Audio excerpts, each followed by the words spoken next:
Today on today's show, warm up. Oh, Christmas decorations! You know that I'm filming this, right? Yes, but it's not live. Hey everyone, we have a lot of customers that ask us, how do you temper? Can you temper with your chocolate? How do you do it? So we're gonna show you how to temper the basic way, just so everybody can understand how to temper and do it at home.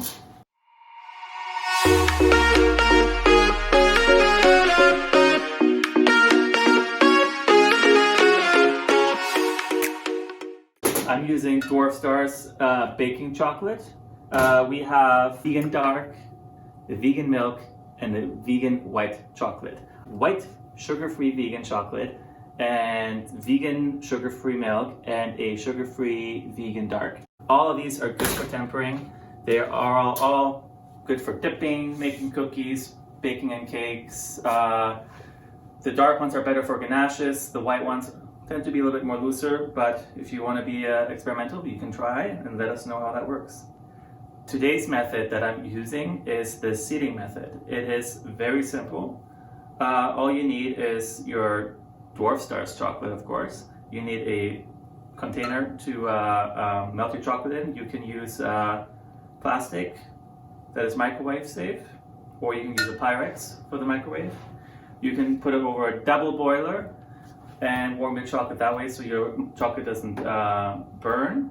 When you are warming it in the microwave like I did today, you want to give it 10-second intervals so that you don't burn your chocolate. In between, give it a stir. Once everything is melted, like I have right here, you can proceed and start tempering. But before we go any further, I will show you what you need to temper. You need a thermometer. It's either you use this infrared thermometer, which I just purchased, beautiful device, or you can have a thermometer, I don't know the name for these, the one with the stick. They work great too. You just probe it right into the chocolate. You don't want to touch any of your utensils or the bowls, it will give you a false reading. I use a bench scraper, but you can use any soft piece of plastic. I use that to check my temper to see if it's shiny and it breaks and it sets quickly. This is the best trick I will give you today. I have a knife here so I can chop some chocolate. I always like to have offset spatulas. I have a water bath in case your chocolate is too hot and you're in a rush. You can put your chocolate right in here. Very carefully I say, because what is the worst enemy of chocolate? It is water. As soon as water gets in here, it seizes. The tempering means that we are aligning the cocoa crystals to give the chocolate a nice shine, a good snap when you're breaking into it or biting into it, and it will last longer. I have an example of untempered chocolate, and this is what it looks like. It looks like a, you be the judge. Here I have 500 grams of chocolate, and I'm going to use 1/3 approximately of the same chocolate chopped up to temper. You want to chop up the chocolate a little bit more finer so that it melts evenly and smoothly into your melted chocolate. I'm going to add this back into my container so that I am easily put into my chocolate. If this chocolate is really hot and you're impatient and you want to use this cold water to cool down your chocolate, when I take it out, the first thing I do, I hold it over this towel and I wipe it, make sure it's nice and dry, same as the table, otherwise you seize your chocolate, gives you either a bad temper or the chocolate just gets lumpy and nasty. The chocolate is at around 40 degrees. At this point, you want to add some of your chocolate. This is 500 grams.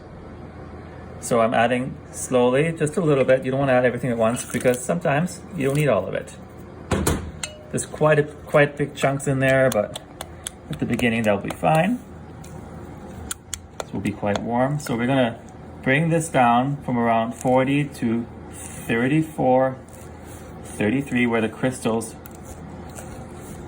will be ready for a nice temper. Where this comes in, this guy here, in between I add a little bit of chocolate to see if this sets nicely. Within under a minute to 30 seconds, depending on your room temperature, and it should have a nice shine. So now you have tempered chocolate in here. Now what are you gonna do with this? Up to you, but I'm gonna show you a few things to do.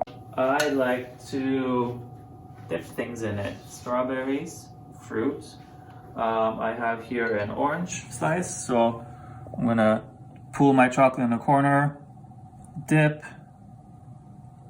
let the excess drip off, and then add it to parchment paper. Another method, you can put your chocolate into a piping bag, and you can do some finer work with it. I'm gonna put the leftovers into a mold, chocolate mold, show you guys how to do that, and we're gonna do some decorations. I don't usually do decorations, so whatever scribbles I do here, maybe go look up some chocolate decorations online, because chocolate decorations is not my go-to. But here's some basic stuff. You can do some chocolate circles, or like random circles like so, smaller circles.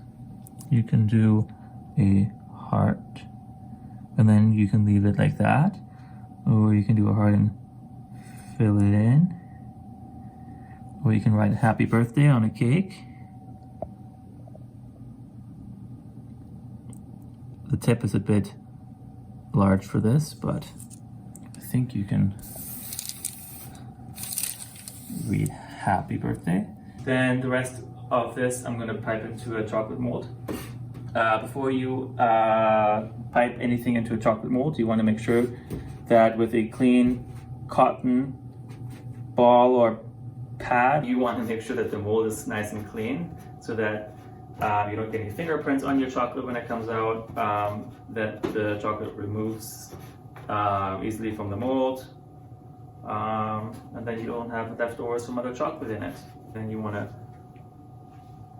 pipe your chocolate bar.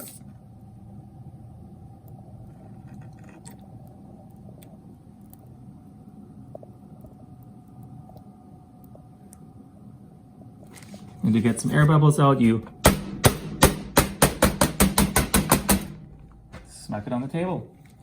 And then you can put it in the fridge or in a cooler room for 5 minutes, and then let it set further at room temperature, and you'll have a chocolate bar of your own. Our decorations have set now, and you're going to be very careful to peel these off. If you have delicate designs, you may want to do some extras in case you break them. I'm going to use a knife to gently go underneath it. Oops. And lift it up. It's attached to the heart. I'm gonna do a little clip. So here's a little decoration. If you put that upside down into a cake or a cupcake, you can have a little decoration there. Looks nice. Here's the happy from Happy Birthday. Peel it off. You can lay that on the cake straight like that, or even gently pop it into your cake there, like that. And the orange should come off easily. See? And you know it's tempered because this took less than a minute to set, and it peeled off super clean. Here's our chocolate bar. It is set. It is completely released from the bottom. Everything is nice and shiny, silver looking from down there. I can hear it shaking in the mold. You can release it easily like this. It is shiny. It does not melt in your hand right away because it's tempered. That's another sign of untempered chocolate, if it melts in your hand right away. So this is a organic 71% that we use here for our pumpkin seed butter cups, and for some of our chocolate bars that are dark chocolate. This is our method that we're showing today on how to temper chocolate. We hope you enjoyed it. I hope you learned a little bit. I hope you try it. Show us your creations, and if you want to learn anything more or have any questions about tempering or chocolate itself, you can throw a comment below on the post or send us a direct message.